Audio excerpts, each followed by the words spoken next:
আসসালামু আলাইকুম ওয়া রাহমাতুল্লাহ।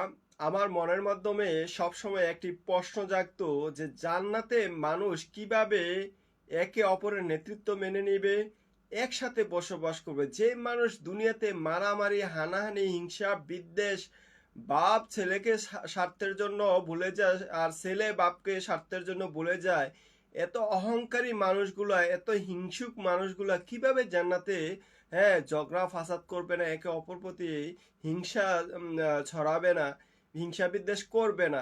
এই যে প্রশ্নটা সব সময় আমার মাথার মাধ্যমে, আমার অন্তরে জাগ্রত থাকতো আর প্রশ্ন ঘুরপাক খেতেই থাকতো। যে আমার চিন্তা মানে ভালো লাগতো না যে আসলে জান্নাতে কিভাবে সম্ভব হবে এই মানুষগুলা একে অপরের প্রতি হিংসা ছড়াবে না, হিংসা করবে না, অহংকারী হবে না, মারামারি করবে না।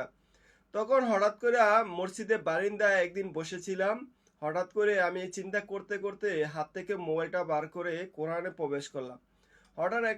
হঠাৎ একটা সূরাতে গিয়ে একটা আয়াতের ব্যাখ্যা দেখলাম যে আল্লাহ তাআলা বলতেছেন যে আমি মানুষকে যে ক্রোধ দিয়ে সৃষ্টি করে দুনিয়াতে পাঠাইছি, যে ক্রোধের কারণে তারা হিংসা বিদ্বেষ করে দুনিয়াতে, জান্নাতে আসার পরে তাদের থেকে এই ক্রোধরা আল্লাহ তাআলা তুলে নিবেন।